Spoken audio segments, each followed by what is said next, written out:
Good morning, dear students. I am your teacher Abhishek Mittal, and today I am going to discuss about the format of the question paper. Actually, I should have made this video in the beginning, but it is said it is better to be late than never. So now I have made this video for you. I hope you will enjoy. So let us quickly jump onto the video. So on the top of the question paper, there will be few instructions written for you that you have to read in the beginning. Those are very important instructions. So what is the first instruction? Attempt all 5 questions. So there will be 5 questions in the question paper and you have to attempt all the 5 questions. Next, the intended marks for questions are given in bracket. So the number of marks that each question carries will be given in the bracket. So let us quickly see which is the question number first. Write a composition on any one of the following in about 300 to 350 words. So first question is a very long type question that carries almost 20 marks, as much as 20 marks. So very important question, and you have to write it in about 300 to 350 words, or roughly 65 to 70 lines.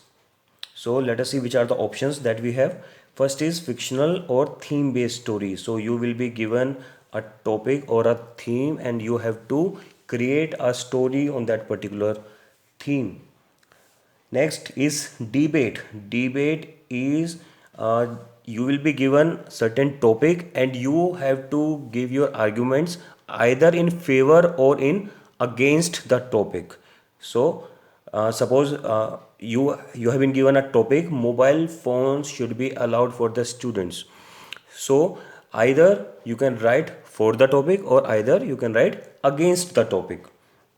Next is descriptive story or real story. You will be given a real life situation and you have to formulate a story on that situation. Next is narrative story. It is a kind of imaginary story. You have to narrate certain experience, maybe a fictional or maybe a real life experience in the form of a story. Next is picture based composition. So you will be given a picture and based on that picture you have to make a story. So let us quickly see where you will score the marks. Which are the points that you have to keep in mind. First is coherence. Coherence means logical arrangement of ideas. Your story should be logically correct. Next is accuracy. Accuracy means there should not be any grammatical mistake. Next is precision. You have to keep in mind about the punctuation and the spellings. There should not be any spelling mistake or punctuation mistake. Next is content, and last one is handwriting. Now quickly see question number second. Question number second is based on letters. Select one of the following. It carries 10 marks. So there will be two letters given. One will be formal, other one will be informal, and you have to write any one of the following. Again, you will get marks on format of the letter and the content. Question number 3, it carries 5 plus 5 10 marks. So there is no choice, you have to attend both the questions. So first question will be a notice question, notice writing question, and second will be email writing that we have previously discussed in the videos.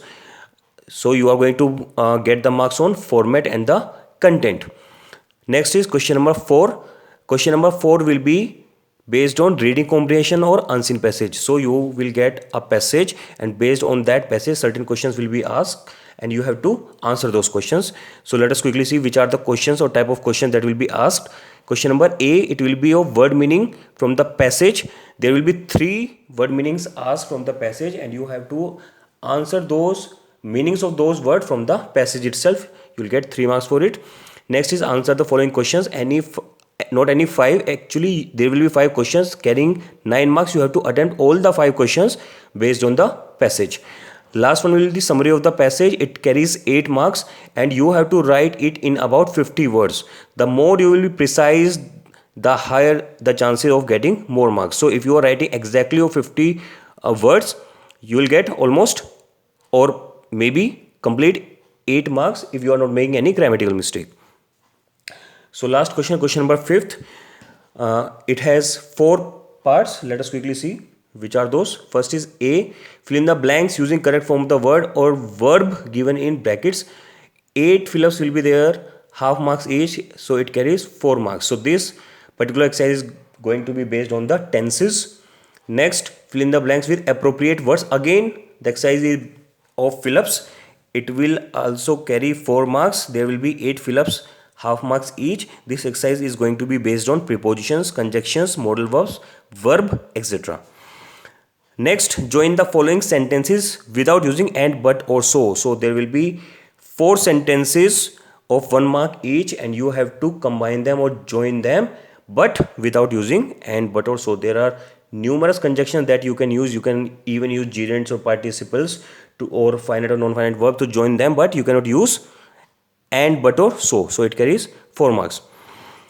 Next, question number D, the last question.